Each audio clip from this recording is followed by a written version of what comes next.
Welcome to Guide Up. In this video, I'm going to guide you on how to log into your FedEx account.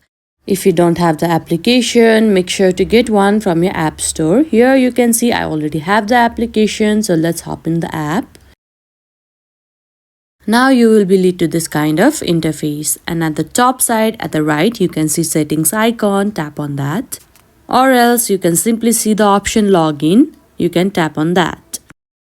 Now here you need to simply enter your credential, that is your user ID and your password. Now in case if you have forgotten your user ID or your password, there you can see this option. You can tap on that and they will be guiding you further to recover it.